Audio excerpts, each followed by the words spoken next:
Hello and warm greetings. Welcome to Analyst presented to you by Vajiram Ravi. Here we discuss 7 articles taken from 2 newspapers, The Hindu and Indian Express, consolidating your current affair preparation for UPSC CSE at one place. In the first analysis section, we discuss civil servants appraisal overhaul. We discuss this in the context of Cabinet Secretariat having sent scorecards for the Union Secretaries, signaling a shift towards performance-based appraisal for senior civil servants. Next up, we discuss India-Myanmar tie. We discuss this in light of recent newspaper reports highlighting questionable practices in elections in Myanmar, which are testing India-Myanmar ties as India faces a policy dilemma. In the next prelims pointer section, we discuss 5 articles with a lot of value addition in light of your prelims 2026. So stay tuned. While as a civil services aspirant, you might be worrying about the scorecard that you get in your prelims, in your mains regarding your optional marks, GS paper 4 marks. Imagine the situation that even after clearing this exam, you becoming a civil servant, even after becoming that, you are still worrying about the scorecard that you get. You don't have to imagine. Cabinet Secretariat has done that for you. Now, the Cabinet Secretariat has just sent the scorecards for the highest level of secretaries in the various union department and ministries to them regarding their performance in the past few months. What is this all about? This is actually an exercise in performance appraisal of the civil servants in India regarding how they are working, how progress has been achieved in their ministry, what kind of outcomes they have achieved. This is now being objectively quantified to ensure the accountability of these civil servants. Why is it important for us? It is mentioned in our GS paper syllabus too, that role of civil services in democracy. It is important from that perspective that how do we solve the issues of civil servants, what are the issues plaguing the bureaucracy in general, and what are the steps that the government has taken. This is very much a part of our syllabus, and UPSC, for as it matters, they have asked such questions in the previous year questions also, where one year in 2020 they asked that institutional quality is a crucial driver of economic performance. In this context, suggest reforms in civil services for strengthening democracy. So how do we improve civil services to ensure strengthening of democracy? This is important in context of what are the changes that the government is bringing to improve civil services. It is also important if we talk about the economic performance or the development of a nation in general, because if you are aware of this very famous book Why Nation Fails, written by Darren Acemoglu as well as James A. Robinson, both of them are Nobel laureate who won Nobel Prize in Economics in the year 2024 for this seminal work where they have argued about the institutional quality or the structure that governs a nation is a primary deciding factor that of how much the GDP of that nation would be and how would be the quality of life of citizens of that country. In this perspective, we have also seen some empirical evidence from World Bank where they have argued that of 150 countries that they study, there was a significant causal relationship between the institutional quality as well as the per capita GDP of those nations. In this context, since in India we have civil services as the steel frame of our governance institutions, we need to reform it so that we are able to achieve the targets that we seek for ourselves, like $5 trillion economy as well as Viksit Bharat. In that perspective, there are certain accountability mechanisms that we have established to ensure that the civil servant who are manning these bureaucratic posts, they are working as they are required to be. We already have had certain reforms in that perspective throughout the years. For example, in the year 2003, we started with the e-service book. Service book we already had, we made it digitalized where the record of the service record of the employee, including the date of joining, their promotion, transfer, salary, whatever task that they were doing, it was quantified, it was mentioned in the e-service book. Then we moved to a more transparent system, moving away from the annual confidential report to something known as APARS. What is that? Annual Performance Appraisal Report. This report works on the personal attributes, the timeline, the functional competency, the output that these people have achieved. All of them are quantified and mentioned, and it is a two-way process. Earlier, the ACR or the annual confidential report that used to happen, it would be just be done by the seniors who would be telling and making remarks about the juniors and would be filing them in a file known as ACR. Now this is a two-way process that even a person about whom those remarks have been made, they can view and respond to the remarks. So the person who is a junior to that person, he would also be knowing very well that why and where he went wrong and how to improve it the next year. So it is a more transparent system of evaluating the performance of a civil servant that we have moved to APARS in the year 2008. After that, we had Sparrow portal, which is nothing but Smart Performance Appraisal Report Recording Online Window. Basically, APAR framework now put into a digital platform. That platform is known as Sparrow.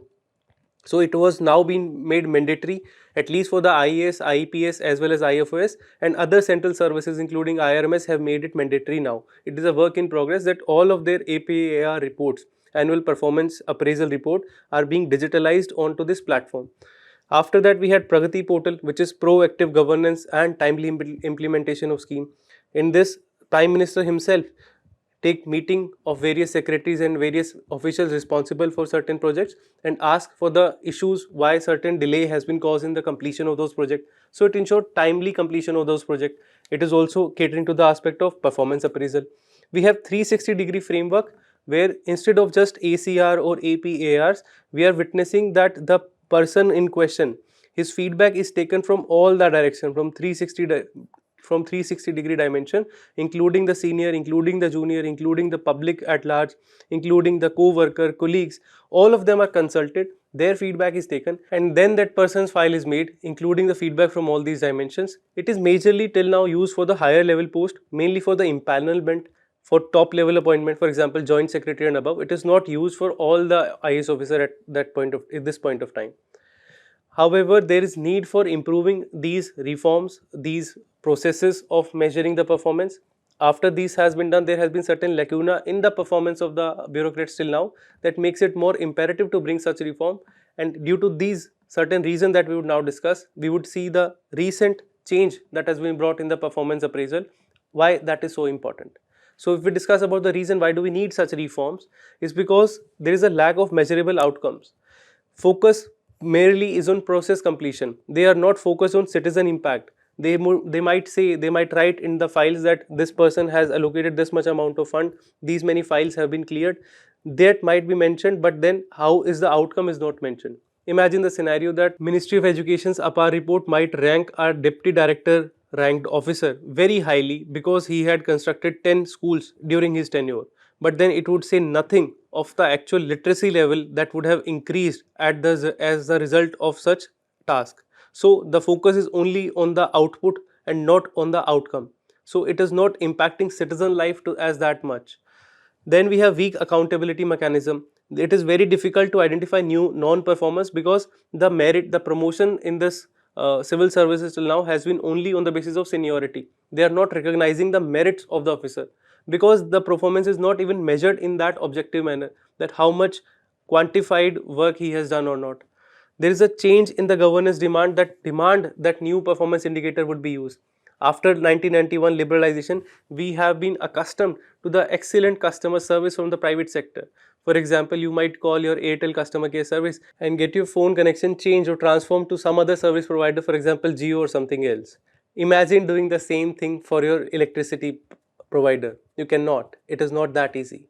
Even though we are accustomed to that kind of private sector service, we are yet to witness that service orientation in the public servant. It is not there, although it is highly desirable, because now we are moving toward the citizen-centric governance idea. We are moving away from this monopoly of the public sector. So there is a need for implementing the public policy in such a manner that actually appreciates citizens' ease of living. For this purpose, we highly need performance appraisal of public servant. Then we have training performance disconnect. The training is done for all the IAS officer at the start of their journey when they move to Labasna, and then there is something known as a mid-level training which happens after 25 years of service. During that 25 years of service, how has that person worked, which exactly area where he needs support and training. There is a disconnect between that training module objective as well as his performance during those years. For example, some IAS officer might need more hand holding in terms of technological upgradation, while some other might need more support or training in terms of the soft skill on how he should deal with the public servant, public at large. So these are the changes that are required in the specifically designed training module on the basis of the performance of a civil servant, which is not happening right now. There is empirical data of inefficiency. We all are aware of the such news headlines that they have bought a chapati making machine for 14 crores in Karnataka, but it is lying idle. The museum in Mizoram is lying idle, unused because of the faulty design. Now who is at fault here? Of course, the civil servant who have actually allowed for them to be constructed, them to be brought, but not using them, not utilizing the public fund as per the efficiency required.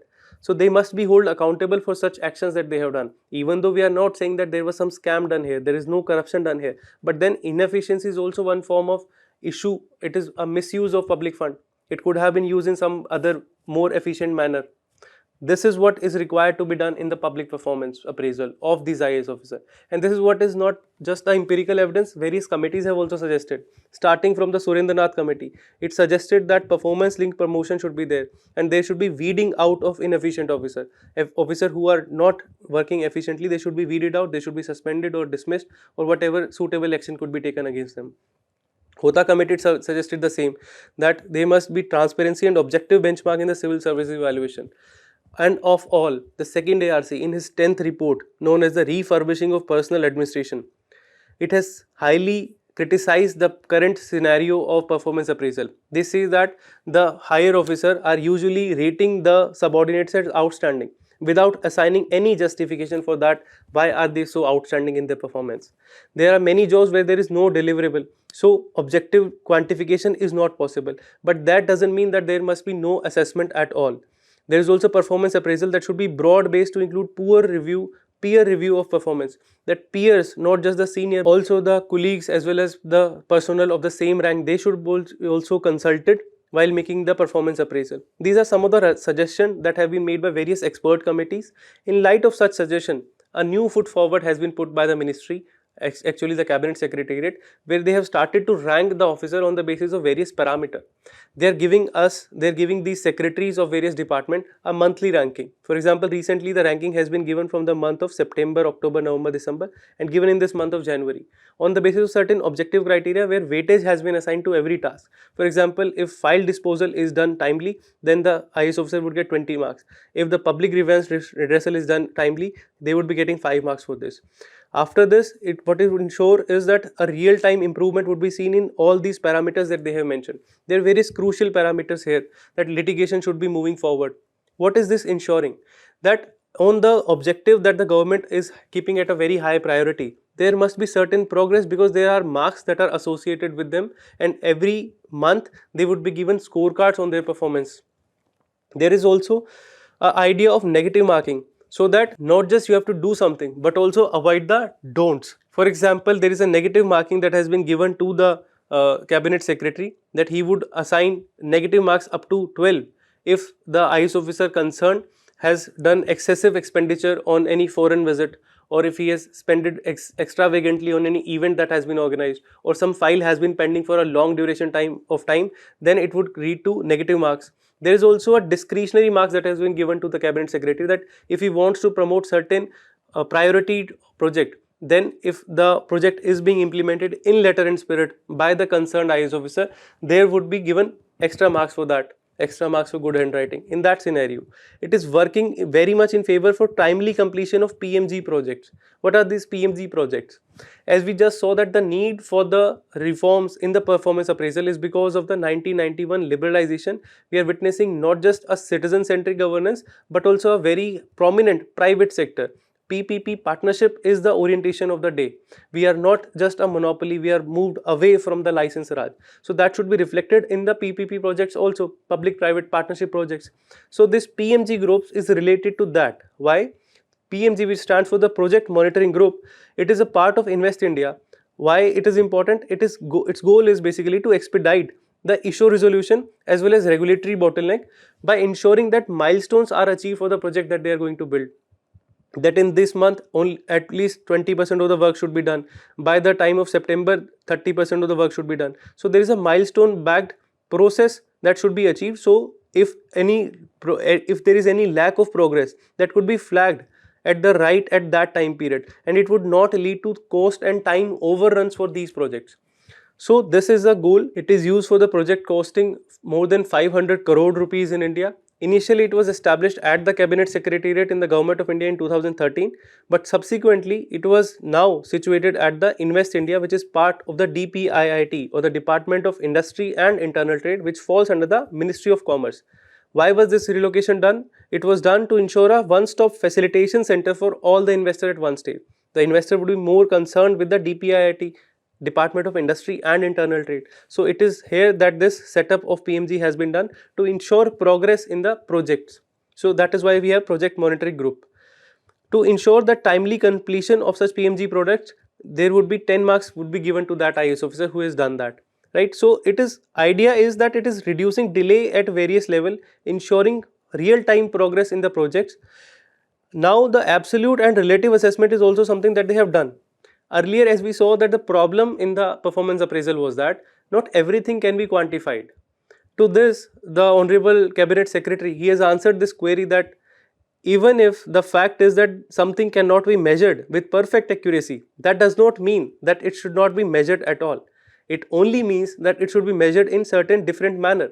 They have given the analogy of the civil services exam itself. We are ranking people on the basis of their GS marks as well as optional marks. Some persons optional might be physics, some persons optional might be history. Are these both of subjects same? No. Are the objective criteria could be applied as same? No. In physics you might get full out of full marks in one equation based question. In history you might not. Still people are ranked on the basis of that. People are still given marks, and even then they are given rank in the civil services examination. So even if the departmental work of various ministries might be different, there is still a need to rank these officers, and this is the objective, this is the idea they have used in this performance appraisal or the scorecard based method for the ranking of these IAS officers. What they are trying to do is it is basically a continuation of the reforms agenda of the bureaucracy. Government is trying to reform the bureaucracy. We have moved away from the red light or red beacon based Babu Dom, which was basically a form of government which was manned by the Babu. So Babu Dom se we are moving towards the idea of service orientation. We are moving toward the idea of seva or service as the primary goal of civil services. In that light, we made certain changes in the 2024 also. In 2024, government asked that demi-official letters, which are basically letters sent by the secretaries of various departments to the cabinet secretariat, they were now mandated that they must have the quantitative indicators of respective ministry, that how much project has been achieved in this past month. Every month these letters are to be sent, so they must be objectively telling and quantifying how much project has been completed in those letters as well. After that, they have de-layered the government. For example, if a file has to move, then it should move at max 4 levels. Earlier there used to be multiple points where the file could get stuck. A file would be moving from, let's say, assistant section officer to section officer, then under secretary, deputy director, then joint secretary, then secretary, multiple levels. Now the government has kept the upper limit of a file movement to just 4 persons. It could move from section officer to director to secretary. Why is this being done? To ensure the idea of role-based governance rather than rule-based governance.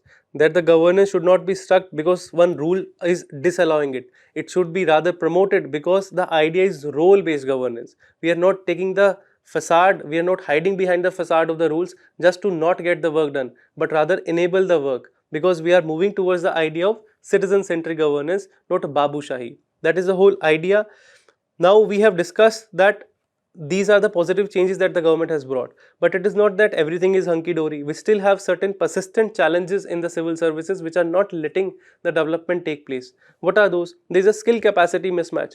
We are moving towards an idea in the post-liberalization world where there is a need for specialized capacity that is not there with our journalist officers. So there is a need for ensuring that this skill capacity mismatch is fulfilled. What can be done? Of course, lateral entry is one way, and we have done it already, but it need to be expanded at a much greater scale.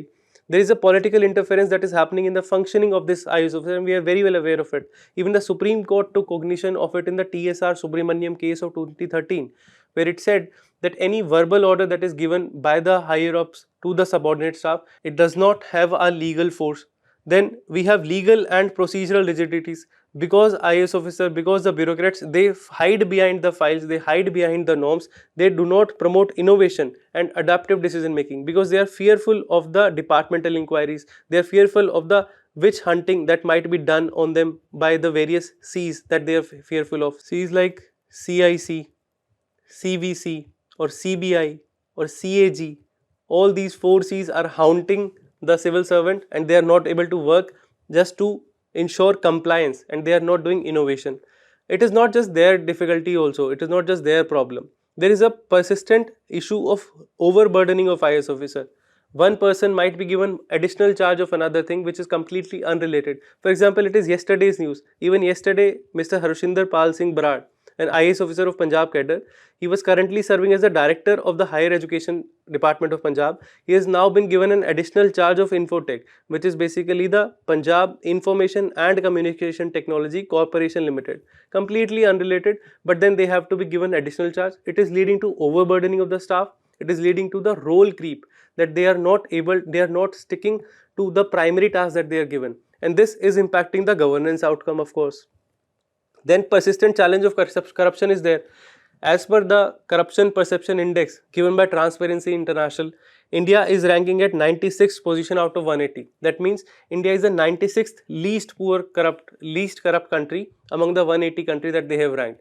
And this is a position that is declining. Earlier we used to be 93rd least corrupt current country. This is impacting the governance on the ground. How? We have seen that when Mr. Piyush Goyal, who is the Minister of Industries and Commerce in India, when he was addressing the meet of startup founders and startup leaders, I exhort him that you please do some innovation in the startup field. Why are you only selling Zomato and Swiggy based ice creams only in India? We are not having much more traction in the artificial intelligence or the 5G technology. We are not having such kind of tech-led startups. Then the person who was the leader of those startups, they said that corrupt IAS officers are in the way. We could do something bigger in India also. We are doing it anyway in America. But here, this bureaucracy is not letting us do those things. So it is a real scenario that the corruption is impacting the investment in our country, creating a lot of problems in terms of investment in India, in terms of employment, in terms of development of economic growth, GDP. All of them are being impacted of the lack of outcome coming out of such corrupt bureaucracy. So that is also a challenge that has to be taken apart from the performance appraisal. We are having a public trust deficit. There is a perception of gap between the ruled and the rulers. We are having IAS officer like Mr. Sanjeev Kirwar, who actually used the stadium for walking his dog rather than letting the athletes play there. So this is a persistent issue that needs to be tackled apart from the challenges that we have already seen in terms of the performance appraisal. How can we do that? First, regarding the performance appraisal, we can meet that by shifting fully to this KPIs. What is KPI now? KPI refers to the key performance indicators instead of the earlier APARs that we had, annual performance appraisal report. So like key performance indicator that we just saw, that on this parameter of file movement or on this parameter of timely completion of PMG project, how is a particular IAS officer working? On those parameters should everybody be judged rather than just the common APARs report. There must be timely filling of vacancies. If you see, persistent trend has been, which has caused the overburdening on officers, is that there is always a lack between the authorized cadre strength as well as the number of officers who are there in the position. These are the present number of serving IAS officer in India, 5,578. Cadre strength, the maximum cadre strength could be 6,877. So there is a gap of around 1,300 IAS officers that has to be fulfilled. And how much is the vacancy this year? They have only notified the vacancies for 933 civil servant. Out of that, only 180 would be IAS officer. So the gap would remain same, and it has remained same over the years. So there is much more need to fulfill this vacancy, to bridge this gap between the actual cadre strength as well as the maximum cadre strength. Then there is a need for creation of civil services board. We saw that political interference is a real thing. So there is need for a creation of an autonomous civil services board which would decide on the transfers, on the appointment of the posting, which posting has to be given to which officer, on a very fair and objective criteria, in a neutral manner, in a politically neutral manner, without taking advantage of the political partisanship. And they would also be giving adequate tenure to the civil servant to allow for real change on the ground. We just saw that DGP OP Singh of Haryana, he was just given a charge for 2 months because he was appointed as the acting DGP. If he would have been appointed as a actual DGP by going to the UPSC method, where the impanel with certain names are sent to the UPSC and they give back 3 names out of which the state government would choose a DGP, he would have at least a minimum tenure of 2 years, and that would have seen a lot of improvement on the ground level in terms of law and order situation in Haryana. But that has never worked. So there is need for this civil services board which would institutionalize this mechanism of transfer and posting and appointments. There is need for capacity building and continuous learning. We are already doing this in terms of the Mission Karma Yogi. We have to just expand it and reach it to the saturation level, so that there is a competency mapping, like which skill of which IAS officer or which bureaucrat is good and what are the skills that need to be developed. There is need for digital skill certification so that they are enabled to work in the digitalized environment. Their training outcomes must be directly linked with the promotions and the posting that they are given, so that they take the training very seriously and not just as a fun activity in the hills of Missouri. There must be specialization and lateral entry, as we discussed that there is a skill supply mismatch. So there must be specialized officer field in the field of like artificial intelligence or biotechnology or space technology. For them we need specialized officer who could be recruited in a lateral manner at the level of joint secretary. There is need for again citizen course and creation as well as social accountability, so that the trust deficit that was there between the IAS officer, between the ruler and the rule, that could be bridged, so that people can on their own reach out to these officers and give their feedback on improving the on ground implementation of schemes. And the feedback for the performance of the officer also could be taking some input and cues from the public itself, so that would make for a more rounded personality of the civil servant. If we take all these skills, if we take all these suggestions in right letter and spirit, we would actually be transforming India into a Viksit Bharat 2047. That is the whole idea of this discussion. We have this practice question for you. Kindly write it down, attempt it and get it evaluated from your mentors. The next topic is India-Myanmar ties. We discussed this in the context of recent news report which are highlighting the questionable practices being run in elections in Myanmar. They are trying to portray that democracy is being restored or rather manufactured in Myanmar, and this is now testing the pedestal of India-Myanmar ties, where India is facing a crucial security dilemma, whether it should support the political process or rather secure its investment and interest in Myanmar.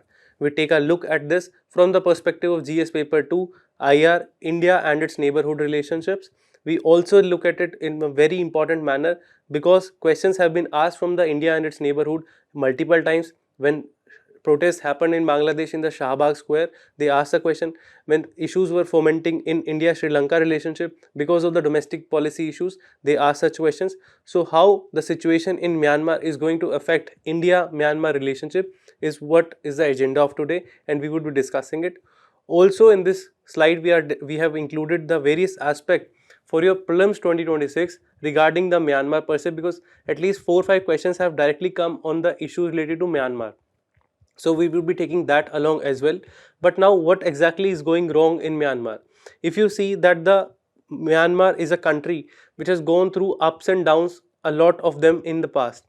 If you have read your NCRTs well, in the class 9th NCRT they have put this poster, and this NCRT when it was published in the year 2005-2006, it was the same situation, that there is a military government there, what it is called as Tatma Daw in Myanmar, which is basically the military junta or military junta. So what is this? There is a coup d'etat that has happened. So a military coup has actually replaced the democratically elected government in Myanmar. It has happened over the time. Earlier also the military junta had replaced the democratic government led by Ms. Aung San Suu Kyi. It worked as a military government for few times. In the year 2015, the Ms. Aung San Suu Kyi, who was already well-renowned figure in the global politics because she was given Nobel Peace Prize for her efforts to rise against the military government in Myanmar. Then in the year 2021, the coup happened again. And then for the past 5 years, the military junta or Tatma Daw has been ruling the government in Myanmar. Now what this government or military junta is trying to do, they are trying to ensure elections, but in a very questionable manner. The Election Commission of Myanmar, they have actually dissolved various parties, including the NLD or the National League for Democracy, which is the primary party to which Ms. Aung San Suu Kyi belonged, as well as other parties like Arakan National League, League for Democracy, Nationalities League for Democracy, and other senior leaders have been jailed. So these questionable practices have led to what? That people have boycotted election in large number. Only 55% of the people have turned out for the election. The number was around 67% last time. Only voting is allowed in 265 out of the 330 townships of Myanmar, so that not to have the result in favor of the people which are against the military junta. So they are trying to just manufacture our democracy in Myanmar, ensuring that the control of military leadership or the Tatmadaw is ensured, is maintained. There is thus a legitimacy crisis, there is a political repression that is happening. There are fear of again a civil war breaking out in Myanmar. It has already been there in the past 5 years. So there is a problem of instability that is existing in Myanmar as of now. And India, as a beloved neighbor of Myanmar, also finds Myanmar very important for its security as well as economic interest. Why is it so important for us? If we look at it, India shares around a 1600-kilometer land boundary with Myanmar. At least 4 states of India are sharing a land border with Myanmar. Myanmar thus becomes part of India's neighborhood first policy. It is a strategic neighbor for India. Then India also finds Myanmar as the gateway for Southeast Asia. If you see in the map, Myanmar is the only country that is bordering the ASEAN nation like Thailand as well as Laos. India does not share a border with the ASEAN country, and Myanmar is the only existing gateway that could lead India to the ASEAN country. ASEAN, which is a major grouping, we saw it yesterday also when Prime Minister Modi went to Kuala Lumpur in Malaysia and highlighted the need for resurgence in the India-ASEAN relationship. For those aspects of Act East policy of India, Myanmar holds much significance. But if we go back to the historical and cultural ties, Myanmar is very significant. India shares spiritual ties with Myanmar. Majority of the population of Myanmar is Buddhist, and they have shared cultural relationship between Indians and the Buddhists of Myanmar. There are historical relationships. We have had been governed under the same authoritarian rule of British. We were fighting in the same manner against the British because in the Anglo Myanmar war that we saw. We would be discussing the Anglo-Burmese war in the next part of the prelims discussion of this. But you would be happy to know that till 1935, British India used to have Myanmar as one of its province. So Burma, as it was called at that time, was a province of British India. There are linguistic and ethnic ties that India shares with Myanmar because of the Chin people of Myanmar are sharing the same racial stock as with the Kukis of India living in Manipur region today. If that was not it, even in the economic sphere, we are one of the significant partner of trade for Myanmar. India is actually the fourth largest trading partner of Myanmar after China and Vietnam. We are also seeing a trade up to around $2 billion in the 2016 era. After that, Myanmar came under the military rule and the trade declined to just $1 billion. But still, it is crucial for the food security of Myanmar.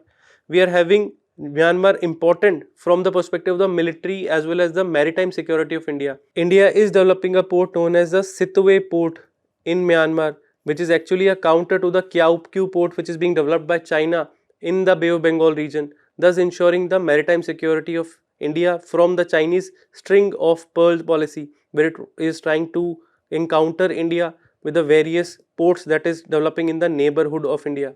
In that perspective, to ensure maritime security in the Bay of Bengal region, Myanmar becomes very important. It is ensuring the stability in the northeast.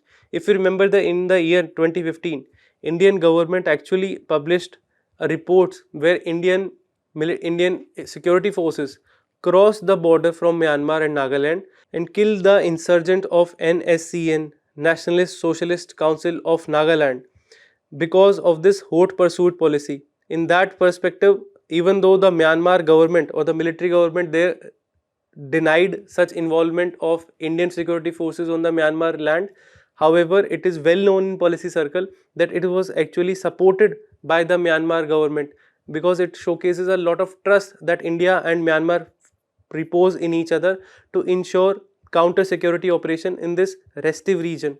It is very important for ensuring the counter insurgency programs in the northeast. Thus, there is also institutional mechanism they have established, regional border community meeting, for example RBCs. They meet very regularly to ensure counter insurgency in these regions. Last time they met was in Manipur. Although after this military coup, the meetings of such RBCs have stopped, but then it plays a very crucial role in the military infrastructure of India. Now a lot of progress because of this foundation in the ties, a progress has been witnessed in the ties. India is a leading supporter of development cooperation in Myanmar. We have extended $1.75 billion worth line of credit to Myanmar. We are leading the Kaladan multimodal project, which is basically developing, a part of which is developing the Sittwe port, where a ferry could be taking goods from Kolkata to Situate port. After that, a river jetty would take it from Situate to Paletwa. Then via road and highways, we would reach to the Mizoram's capital of Aizawl.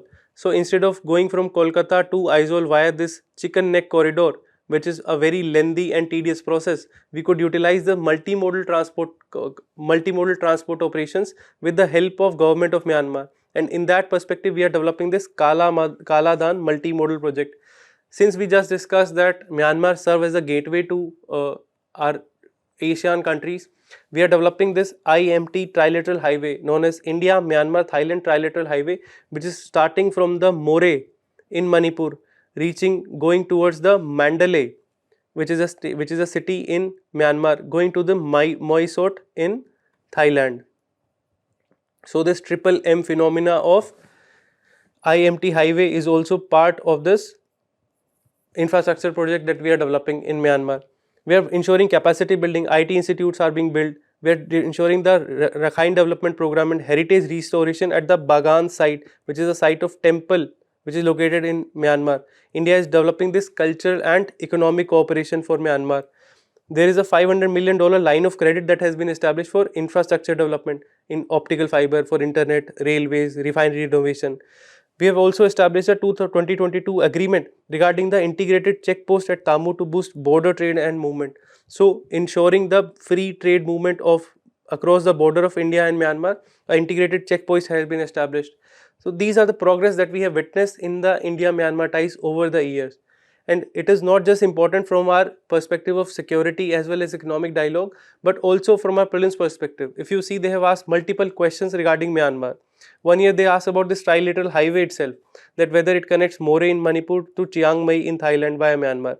Actually, it covers Mysut in Thailand, which is very near to Chiang Mai. So this is also right. East-West corridor, this question was not about Dibrugarh and Surat, rather about Silchar and Rajkot. So this statement was wrong. BCIM or Bangladesh China India Myanmar Economic Corridor connects Varanasi in Uttar Pradesh to Kunming in China. This was also correct. This is regarding the infrastructure project that India and Myanmar are cooperating on. So the answer would be only 2. We have had question on the communities of Myanmar already, that whether Rohingya as a community belong to Myanmar. That is true. Madhesis belong to Nepal, but Kut do not belong to Bangladesh, rather they belong to Syria. So answer here would be only 2 and 3. Then we also witness a question on the cooperation that India and Myanmar do on various bilateral forum. For example, Mekong-Ganga cooperation. Whether India cooperate with Myanmar? Yes. Whether China is part of it? No. Whether Bangladesh is a part of it? No. So the answer would be 2, 4 and 5 here. Right, these questions have already been asked, so it makes more sense for us to discuss it from the prelims perspective also, as the prelims is also approaching. If we discuss the historical ties, as we saw that India and Myanmar were part of the same governance structure. After Anglo fought war with the Burmese people, they fought 3 wars. After the first war, they reached the treaty called as Treaty of Yandabu, which gave the site of Arakan, Assam and Manipur was ceded to India. Then after 1852 war, nothing was in, no treaty was signed, but Lower Burma was annexed to India. In 1885, remember the year when Indian National Congress was established, it was the same year that complete annexation of Burma to India was done. It was from this year 1885 till the Government of India Act 1935 that India and Burma were continuously ruled by one authority, which is British Governor General in India. After that, India shares a 1643 kilometer long border with Myanmar along 4 states of Arunachal, Nagaland, Manipur and Mizoram. There are 7 states that are located in Myanmar. That is also something that you have to remember for your prelims. States like Kachin, Kaya, Kain and Chin, Mon, Rakhine and Shan. Now here is a homework for you. Please find out that which among the following states share actually a boundary with India.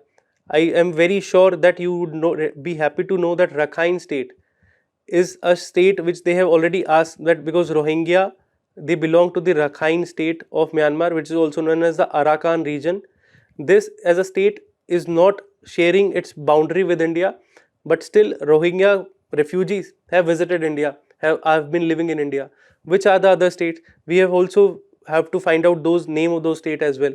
Then from environment, they have already asked question on the Irrawaddy dolphin. Irrawaddy is basically a river of Myanmar that flows through it. We need to know the IUCN status of it, which is endangered. There is a crisis of Chin refugees that is also in news. Chin are those people belonging to the same racial stock as belonging to the Kuki people of Myanmar, as well as the Mizo people living in the Mizoram. They are the same people. So some of the Chin refugees have actually entered India after the military coup and staying in Mizoram and Manipur. There we must know that Myanmar is also a part of ASEAN. It is part of BIMSTEC grouping. It is part of Mekong Ganga cooperation, as we just saw. India and Myanmar are also part of military exercise known as IMBEX. These are the prelims pointer that you must remember for the prelims 2026. But coming back to the discussion that we were having on the India-Myanmar ties, we have seen that there is a lot of significance that is present in India and Myanmar. There is a lot of progress that has happened, but certain challenges are creeping up. The first challenge among them is, of course, this dilemma of India, that when India has invested so much into the infrastructure of Myanmar, into the connectivity project, into the ensuring the goodwill of Myanmari people, then how can India legitimize the government of Myanmar that is having obvious anti-democratic credentials, and thus it is a tightrope for India to walk. It is a dilemma for New Delhi's security and connectivity interests without legitimizing a deeply contested political mechanism. This is the problem that India is facing. Although India has carefully calibrated its stance on this issue, it is saying that India is welcoming any change or any transition to democracy in Myanmar, but then it has also emphasized that such democratic transition must involve all the stakeholders. What does that mean? That means all the parties must be a part of it. It must have participation of all the stakeholders, making the democratic process more inclusive and more sustainable in the long run. But it is not just this democratic functioning of Myanmar that is a concern. In the ties, there are various other irritants. For example, the weak trade ties. If we see bilateral trade, it was merely $2 billion in 2016, and now it has even reduced to $1 billion. Compare that to China, Thailand and Vietnam, which are trading in multi-billion dollars with Myanmar. And there is a lot of potential where India lags behind. There is an issue of Rohingya as well as other crises of refugees. As per certain estimate, 90,000 refugees, especially the Chin refugees in recent time, they are living in the regions of Manipur and Mizoram. That is creating a lot of internal security problem in India as well as challenge to the demography of the region. We have northeast insurgency which is not being countered as India would like it. The last operation was happened in 2015, and now because a military government is in place and the security situation is there itself very hostile in Myanmar, they are finding it very conducive to stay in this rule-less region of Myanmar. There is a greater enhancement in terms of the narcotics trade that is happening, arms smuggling that is happening from the Myanmarese border because of the weak internal situation of Myanmar itself. The porous border is thus ensuring this trade of cross-border terrorism as well as arms trafficking.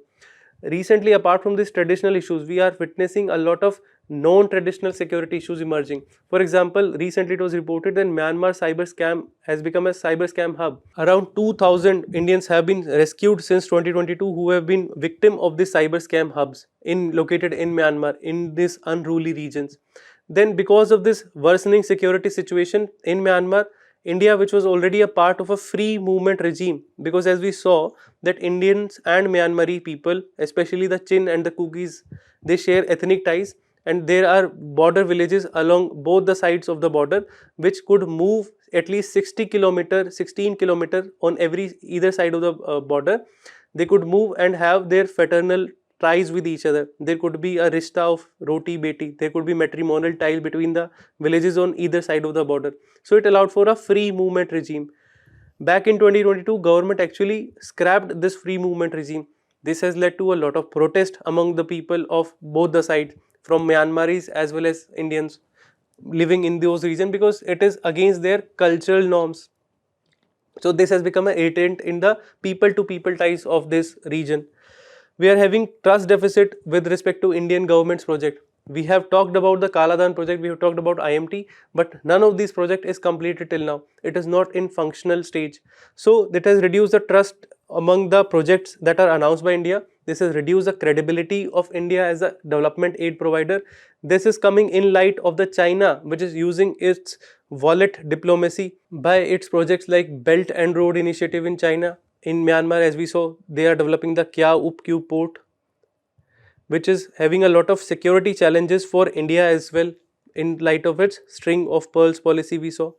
So these are the challenges that are present in our relationship between India and Myanmar. There is a need for a lot of steps to be taken to ensure that this trust deficit is bridged and the relations are back to normal. What can be taken? We can continue the high level engagement that are existing between India and Myanmar. The last time Indian Minister of External Affairs visited Myanmar was in 2022. Although there have been meetings in a bilateral manner on the sidelines of SCO summit in 2025 when Prime Minister Modi met the military general of Myanmar. These engagements should continue, but without the explicit political endorsement. That is the fine tight rope that India has to keep walking, where we ensure the continuance of our development project in Myanmar without giving source of legitimacy to this Tatmadaw or the military government. This is the same model that we are adopting with respect to the Taliban in Afghanistan. So that must be a suggestion that we could keep working upon. Then there is need for collaboration on issue-based collaboration that we could have. For example, recently in 2025, Myanmar witnessed the worst earthquake in recent times. So India conducted the Operation Brahma, which was basically a harder mission or humanitarian and disaster relief mission.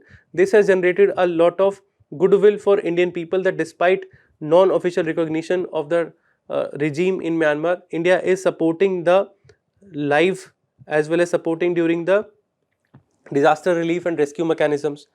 There is need for reassessing the timeline, risk exposure and engagement strategy for projects amid the instability in Myanmar. Although the military is saying that the democratic transition is full, it is going to happen and it would lead to a lot of stability coming in Myanmar, government of India needs to take it in with a pinch of salt, that they must reassess the timeline of the project that they are seeking to complete and also reassess the risk exposure that they have to these projects, because at this time the nations like ASEAN, of which Myanmar itself is a group member, they are not recognizing the elections that are happening in Myanmar. So there is a need for engagement with various other nations, also various other groupings, to secure its interest in Myanmar. There is need for coordination for traditional and non-traditional security challenges. As we saw, the traditional challenges of border security, counter-insurgency, as well as non-traditional security challenges of diaspora connect, as well as non-traditional security challenges of cyber scam happening out of the territory of Myanmar. There is need for on-ground coordination between the security forces of Myanmar and security forces of India. There is need for coherent national refugee policy, because it is a major irritant. We do not have a streamlined national refugee policy. So we are in always a flux situation, whether it is Rohingya, whether it is Chin refugees. There must be a coherent policy so that we are very clear on our stance of refugees. It should not be based on the religious discrimination of the refugees. We must renegotiate the ASEAN FTA. It was something that was in news yesterday also, when Congress party has led some allegation against the government that India's FTA with ASEAN is not proving a lot of benefit for India. There is not much of export that is going to India. Rather, India is becoming more import dependent on ASEAN nation. And now with Myanmar per se, we have just seen that the trade potential is not utilized. We are barely trading $1 billion. There is much more need for renegotiating this ASEAN FTA once there is stability in Myanmar in long run, to ensure economic ties get a new lease of air. That is what we have to do, because we have to take in principle with pragmatism approach. We have to balance both this idea of principle with pragmatism when it comes to dealing with nations in our neighborhood, nations like Myanmar, nations like Afghanistan. That is the approach that would make our foreign policy more resilient to certain changes in this situation. In this context, please answer this question that is given to you. Kindly get it evaluated from your mentors. We'll move to the next topic. Starting with the next topic, National Disaster Relief Fund versus PM CARES Fund. We discussed this in light of recent news article reporting that PM office has told Lok Sabha that the questions relating to the PM CARES Fund, National Defence Fund, PM National Relief Fund, all of them are not admissible under the rules of the Lok Sabha. Why are they not admissible? What is the difference between PM CARES as well as the NDRF? We would discuss that. It is catering to the aspect of statutory bodies relating to the GS paper 2 of our syllabus. Why has the government said so? According to the PM office, they have said that Rule 41 Clause 2 of Lok Sabha, it does not allow for admission of those questions regarding the matter which are not directly under the control of Government of India. But PM CARES Fund is seemingly including the name of the Prime Minister. Then how come it is not under the government? There is a crucial difference that we have to understand here. But first, what are these rules all about? Actually, under Article 118 of our Constitution, it allows either house of the parliament, that means both the house of the parliament, can make rules for the conduct of business of their own separate houses separately. So under those articles provision, Lok Sabha as well as Rajya Sabha has created certain rules, and in that perspective, in one of the rules they have mentioned that only those questions relating to the matter on which Government of India has some control, they would be discussed in the parliament. On those questions government could be countered. But because they have said that PM CARES Fund, PM NRF Fund, National Defence Fund, these are out of the purview of the government, they would not entertain questions on those matters. How come? What is PM CARES Fund? PM CARES Fund is basically a fund that was established in the wake of COVID-19. It established in March 2020 as a public charitable trust for national emergencies like COVID-19 or disaster health crisis. It was a trust deed that was registered under the Registration Act. So it is not a department of governor. It is not a department of government. It is not under the definition of state under Article 12. In fact, a petition was raised in the Supreme Court that it should be considered as a state under Article 12, but it was denied. Actually, it is basically a voluntary fund in which donations are received from individuals, from institutions, from even PSUs or any companies. Even celebrities like Akshay Kumar, they could also donate to you. You and me would also have donated and would have donated during the time of COVID. All of us can donate, but then understand that the fund that we are donating do not go to the consolidated fund of India. So it is not a statutory fund that is established for the disaster relief. That statutory fund is NDRF, National Disaster Relief Fund, that is established under the NDMA Act, National Disaster Management Authority Act of 2005. This fund is basically a trust. It's a public trust managed by certain individuals. Although the chairperson of this PM CARES Trust is Prime Minister himself, and then there are certain former judges also who are the member of the governing body. There are certain ministers like Minister of Home Affairs, Minister of Finance, who are also the member of the board of this PM CARES Fund. But even then, it is a body which is just a trust. It is not concerned to be a government institution. It is not under the definition of state, and any suggestion to suggest the same, that it should be a part of state, was rejected by Supreme Court in the petition that came to it in year 2020 itself. The Supreme Court was hearing the question that whether the union government was under any obligation to utilize the NDRF for tackling COVID-19, whether the government should have used the NDRF instead of PM CARES Fund, whether all the donation that have been made to this PM CARES Fund should be transferred to the NDRF fund, and whether the amount which is already in the PM CARES Fund should be transferred to the NDRF. It is a very important question, because as per the latest figure that is published on the website of PM CARES, it is only up to year 2023. They do not have published data after year 2024 and 25 and 26. But as per the last record, 6,200 crore worth rupees is lying in the PM CARES Fund. And the important thing about is that because it is not under the definition of state, because it is not a government's money, it is not taken from the Consolidated Fund of India, this is not audited by the Controller and Auditor General of India. The CAG does not audit this much humongous amount of money of 6,200 crore. So how is this going to be audited and how it is different? That is the cause of concern. Supreme Court actually clarified it in this judgment of 2020, where it said that these two funds, NDRF as well as PM CARES, are separately, they are completely distinct fund. There is not much identification between them. While NDRF is a statutory fund which is established under the Disaster Management Act, PM CARES Fund is a public charitable trust. It is taking care of the calamities like cyclone, floods and earthquake to assist the state. Here, public health emergency is the goal. The scope of this fund is natural disaster, but it lacks the specific provision like biological emergency. It is not mentioned in the NDRF fund. So if government wanted to use NDRF fund, where the money would be taken from Consolidated Fund of India, although it could have donations also in this NDRF fund, but if it wanted to use this fund, it had to pass a notification citing that NDRF could be used for this biological emergency also. Right now it doesn't have that.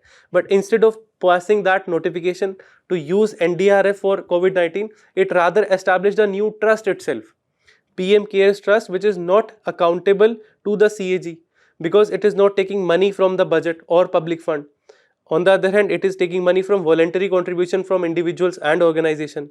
Instead of being audited by Controller, Auditor General of India, it is audited by private chartered accountant. So there is lack of transparency in this kind of funds that is there. Because this is a fund under the government, NDRF is a fund under the government, it is subject to the statutory government oversight. If CAG is going to audit it, then he would publish the report and give it to the president, who would cause it to be laid down on the house of the parliament, on the floor of the house, and then public account committee would scrutinize its report. In case of this PM CARES fund, even if it is dealing with much more amount of money at 1600 crore rupees, it would still not be amounting to such judicial scrutiny, such legislative scrutiny, no mandatory CAG oversight is there. So that was the cause of concern. This is a very major issue in our governance where transparency is lacking in such institutions.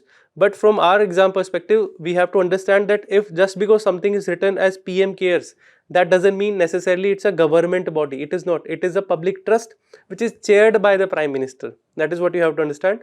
From our exam point of view, there is a very important act which is slightly tangential or slightly related to this act, known as Emblems and Names Prevention of Improper Use Act of 1950. What does it entail? It entails that any institution, any government, any authority shall not use the name of the flag of Indian national flag or the emblem of United Nations or even the seal of president, governor, name of the prime minister, name of Chhatrapati Shivaji Maharaj, name, political representation of Mahatma Gandhi. Such widely recognized authorities should not be used by such person to show, to suggest that patronage, that this body that they are establishing, the private body that they are establishing, it is having the patronage of the government of India or the government of state, or it is having any connection with the government.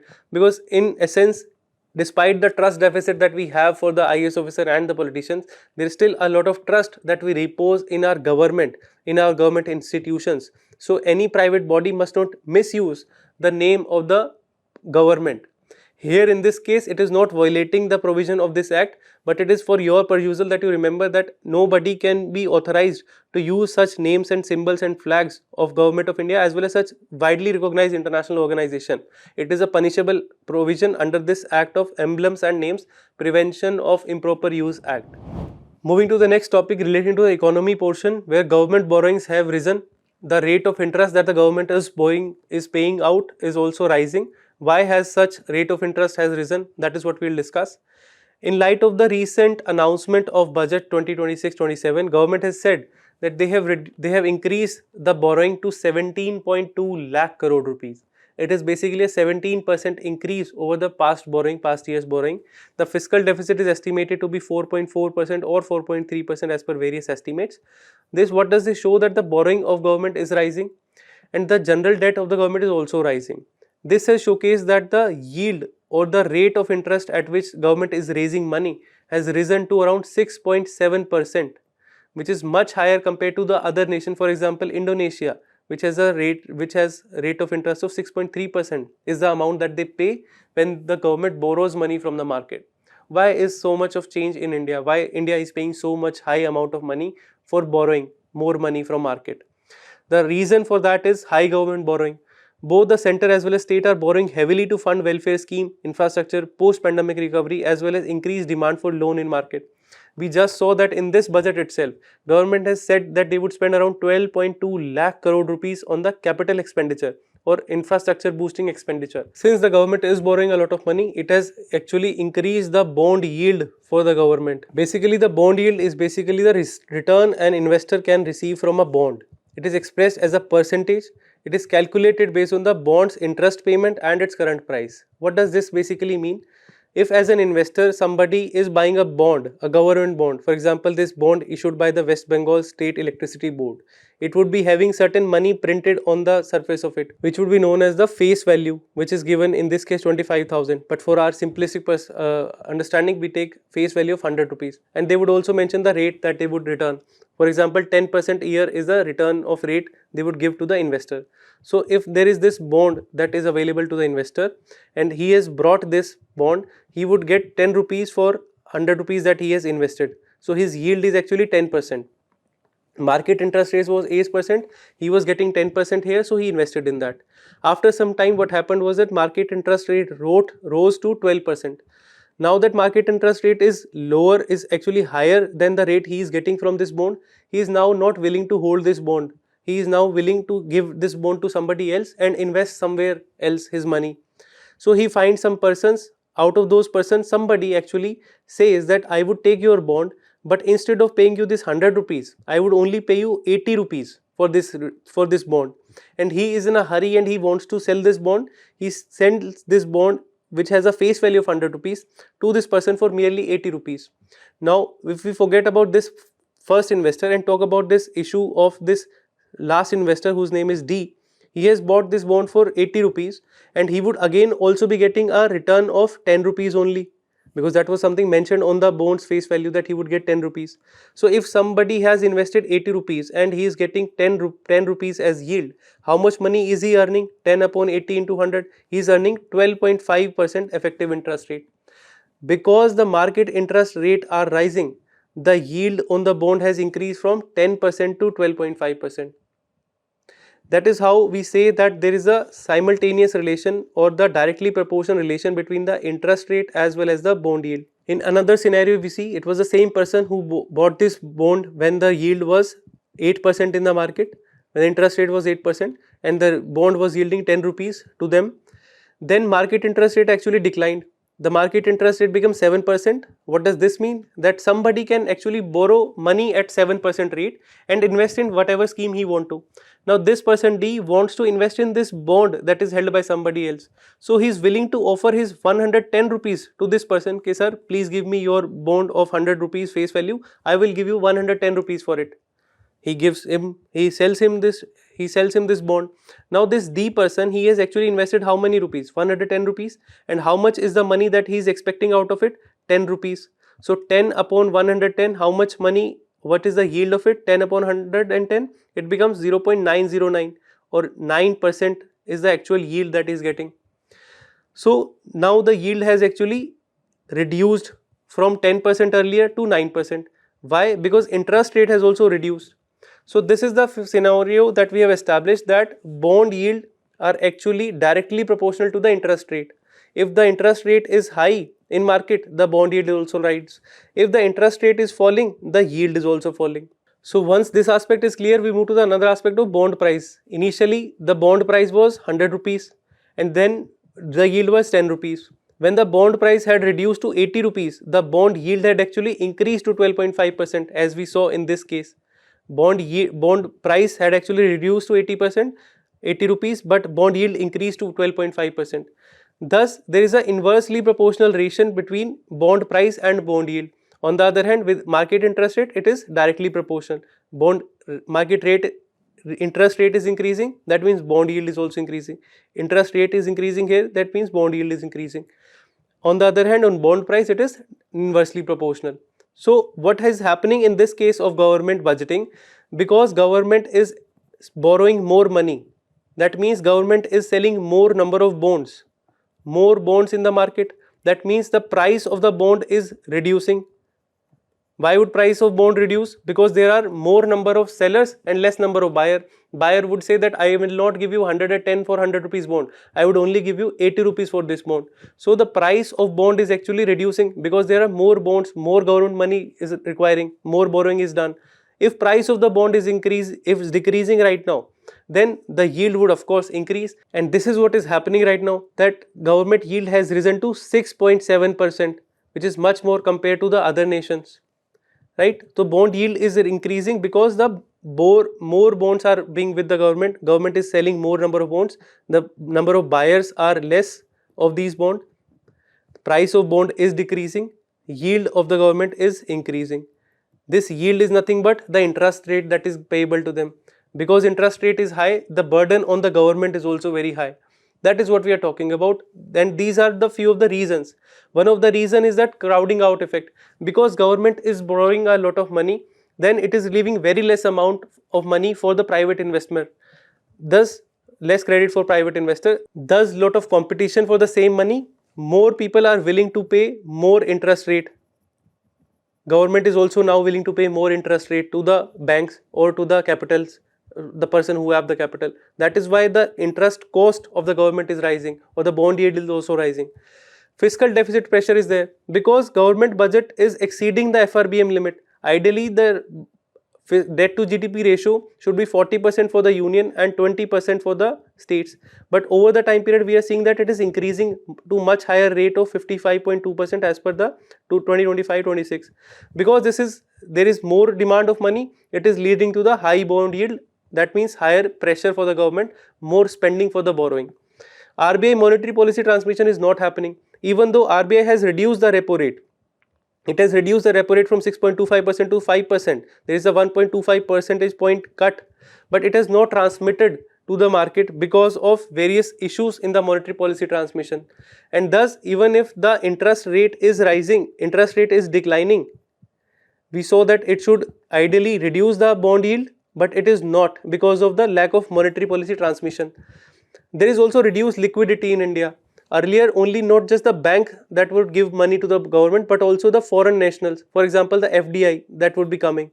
Now, of late, we are seeing that FDI has reduced. Earlier, we used to have $75 billion of FDI in India in the year 2017 to 18. Now that FDI has reduced merely to $18 billion in the year 25. Thus, less options for the government to borrow. Less options means more cost. Monopoly of the person with the capital. And there are concerns for inflation. That means not more interest rate would be reduced. Repo rate would not be declining further now. Bond yield are rising. We discussed that. State governments borrowing have surged. We have discussed that as per the FRBM limit, they should be at 20%. But they are having debt to GDP ratio of 29.2%. We are having sovereign rating impact because India's sovereign rating is just BBB given by various rating agencies like Fitch and Moody and Standard & Poor. They have reduced sovereign rating for India. Thus, India has a very higher cost of borrowing compared to other nations. There is a hope in the free trade agreement that once the free trade agreement are set, there would be more FDI that would be flowing to India. There would be more options for capital that would be opening up for India. Thus, India would have a lower cost of interest that it would have to pay on the borrowing that the government does. Starting with the next topic, how budget has improved the textile sector, how much scheme they have promoted for the textile sector. We take a look at this. If we look at the significance of the textile sector in India, over the past year, we have seen increase in the export of textile. Earlier it used to be $35.8 billion. This year it has been $37.75 billion. A marginal increase has been there in the export. And it is also showcasing the thriving textile sector in India. India is actually the world's largest cultivator of cotton by acreage. In number of cotton acreage, India is the largest producer. India is also the largest producer of jute. India is the second largest producer of silk and cotton as well. That showcases the diversity of textile production in India. India is the second major global hub in man-made fiber also. That means not only natural, we are also promoting man-made fibers. For example, second largest producer of polyester and viscose fiber. We are the sixth largest global exporter of textile and apparel. This is because that despite being one of the largest producer, we are not much higher in terms of the exporter because of the stiff competition that we face from the sectors of nations like Bangladesh, Vietnam, China, which are having more cost-friendly production systems. We are trying to improve this structure of our country's textile sector by promoting various schemes for it. For example, Kapas Kisan mobile app was launched for ensuring self-registration of the farmer. We had launched the Kasturi Cotton Bharat program, which was ensured to enhance the visibility of Indian textile. It was basically a brand symbol of cotton in India. We have launched the PM Mitra scheme, which is basically the flagship scheme of this sector, launching PM Mega Integrated Textile Park with an outlay of around 4,500 crore rupees. Apart from this, other schemes have been taken up. For example, GST 2.0 reform, where we have reduced the GST levied on this textile. Labor reform, where 4 labor codes have been published, which are helping this textile sector go to the new height. In this budget specifically, we have revamped the integrated program for the textile sector, moving away from the piecemeal approach, in which we have established National Fiber Scheme for self-reliance in the man-made fiber, natural fiber, as well as the new age fibers. We have developed a textile expansion and promotion scheme, employment scheme known as TEES, to modernize the traditional cluster. National Handloom and Handicraft program for the non-mechanized sector, we have integrated and strengthening the existing scheme. We have launched a Tex Eco initiative, basically textile ecology initiative, where we are balancing the economic growth as well as the environmental sustainability of textile and apparel sector. We have launched a Samarth scheme, which is basically a skill development program which is revamped under the Samarth 2 program to modernize and upgrade the textile skilling ecosystem.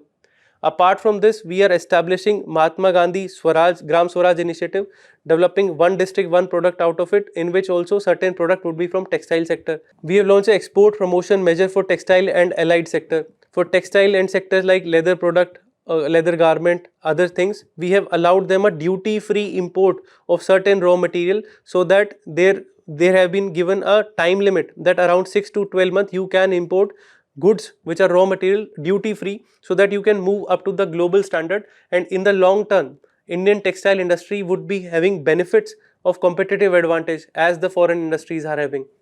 Apart from that, we have launched Mahatma Gandhi Bankar Bima Yojana, under which we are giving insurance to ensure resilience in times of stiff competition. While earlier support to the textile sector was piecemeal, this current budget has attempted to ensure an integrated blueprint where we have linked the production, skills as well as the export, promoting the textile sector of India. However, certain challenges are still remaining. Challenges like design ownership, branding, there is a fragmentation of supply chain.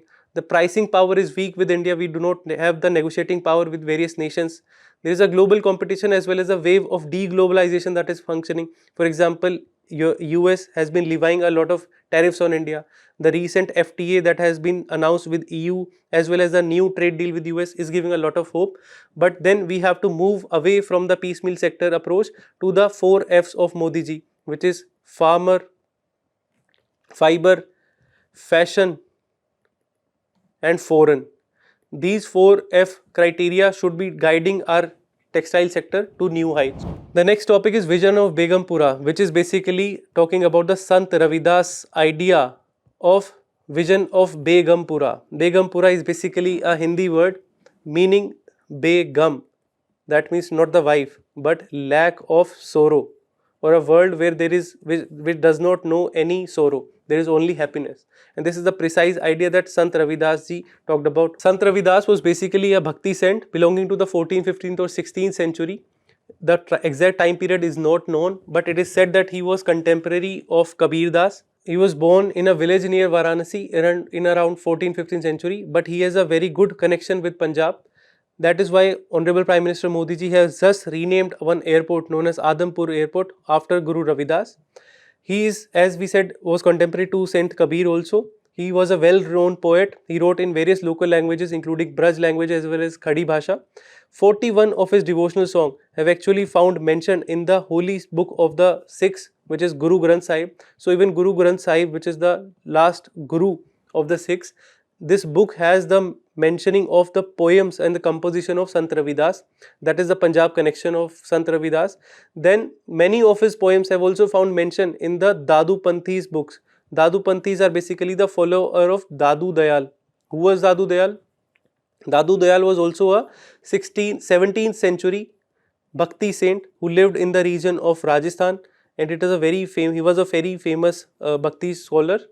UPSC has always asked question on Dadu Dayal as well as Kabir Das, so they might ask a question on Ravidas also. So if we discuss about the prelims pointer about Mr. Sri Ravidas, the core of Guru Ravidas philosophy was a rejection of the caste system. Because he belonged to the profession of cobbler, he rejected the caste system that one has to be pure from the heart and ensure a more liberal idea of spiritual enlightenment. What does this mean? That one should believe in a God which is a nirgun, that means without any attribute, as an abstract. Ravidas refused to bow down to the idea of Sagun God, which means the God has some attribute, God has some certain form, certain features. He refused to accept that, and he believed that I must have the spiritual liberty, spiritual idea to ensure to see whatever kind of God I am seeking. And this is the revolutionary idea of Sant Ravidas. Also, he gave this idea of Begumpura, that in the name of religion, in the name of custom, if you are giving me strife or violence or harm, then it is of no use. Rather, I seek a world where there is no sorrow known to anybody. A city without sorrow, Begumpura, is what he gave. He was also a symbol of opposition to untouchability in society by the higher caste people for the lower caste people. And on his birthday, we celebrate the Sant Ravidas Jayanti, occasion of which Honorable Prime Minister Modi ji visited Punjab and renamed the airport on his name. It is also said that Mirabai which is a revered figure in the Hindi Sufi Bhakti lineage. She considered Sant Ravidas as her guru. Apart from this, Guru Ravidas or Sant Ravidas is credited with his followers being led to a new religion known as Ravidasya religion. It is basically emerged as a sect or a sub-religion out of the Sikhism because of a schism that emerged in Sikhism. Certain believers of Sikhism believed that Guru's teaching now form the basis of the Ravidasya religion. Whatever Guru Ravidas taught them, that became the foundation of Ravidasya's religion, because while other gurus believe that there are only 10 human gurus and then the Guru Granth Sahib, they believe that since Guru Ravidas predated the other Sikh gurus, he must also be treated as Sikh guru only. Thus, the followers who believe in this ideology, they call themselves belonging to the Ravidasya religion. The Ravidasya community have adopted the Amrit Bani Guru Ravidas as its holy book and established its own symbol and rituals. Amrit Bani Guru Ravidas means the composition of Guru Ravidas. They have adopted this composition as the holy book, as the sacred book, and then established their own symbols and ritual which might be distinct from Sikhism as a religion. There are certain questions that have already been asked about Bhakti saints. For example, the chronology, that who was among the above Bhakti saint was living in India when Babur took over. Babur took over India in 1526. We all know Guru Nanak was born in 1469 and died in 1530. So he was still there. Tyagaraja is a 18th century figure. He was not there. Dadu Dayal we saw, he was a 17th century figure. He was not there. So answer would be 2. Similarly, we are not very sure of the time period of Ravidas because it is not historically mentioned. But he would be a contemporary to Guru Nanak as well as Kabir only, belonging to the 15th or 16th century only. Moving to the next topic, AI Impact Summit. India aims for the larger share of AI pie. If we talk about the AI, which is artificial intelligence technology, we all know what it is. AI basically the ability of the machine to mimic the cognitive intelligence hitherto associated with human. Whatever we had been associating with human, now that capability is with machines, and it has led to a lot of pros and cons for the society. We have already known about that. As per the WEF report, there are challenges that could emerge for the jobs in the world. WEF report has said that 87 million jobs could be lost due to the AI. Now, to tackle such unforeseen circumstances, certain AI Impact Summit have been happening.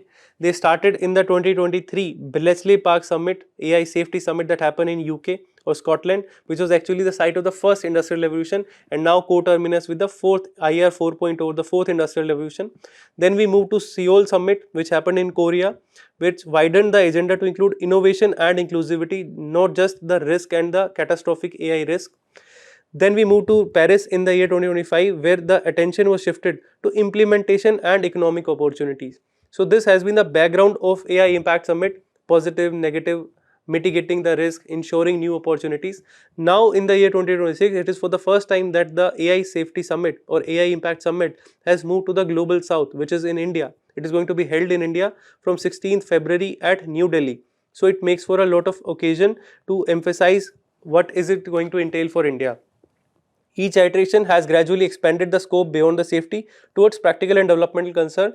It is in light with the scheme of Indian governments investing more and more in the data center, in ensuring that India is at the forefront of the fourth industrial revolution that is going on. India invested around $60 billion in the data centers in the year 2024, and this is just a tip of the iceberg that is happening. If we talk about the AI Impact Summit, the fact of it, you understand that it is not a formal multilateral grouping. It is just a summit where the organizing body is determining the participation. So nations who is hosting are free to invite any nation as they would like. So while China is being outresized by USA in certain critical technology, for example, they banned the Huawei group of China. Still, when UK organized the summit of AI Impact Summit, they invited China there. And even in the later summit also, China was present. In India also, when the summit is happening, China is going to be present and is showcasing a signal of easing India-China tie, where it is after 5 years that we have normalized to certain degree the ties between India and China. It is after 5 years that we are witnessing direct flights coming from India to China. So it is in this dimension that we must see it. But there are certain challenges that are placed in India regarding AI adoption. We are seeing that as per this budget, the budget for AI mission has been halved. So there is a fiscal challenge there. There is also a physical challenge of lack of GPU technology, because we are mostly dependent on the imported computing hardware. There are certain hops that are expected out of the India-US tech trade deal that are still not concluded, but it is proposed that it would enhance access to hardware and GPU technology for India. And then there are concerns of the nuclear power and energy need, because it is going to be a very energy heavy thing, and it might impact the availability of resilient energy supply for these crucial data centers. So to tackle these challenges, we must take policy step domestically while we are collaborating with these global stakeholders to make rules for this AI changing the world. Thank you very much. This was in this session of Analyst. Best of luck.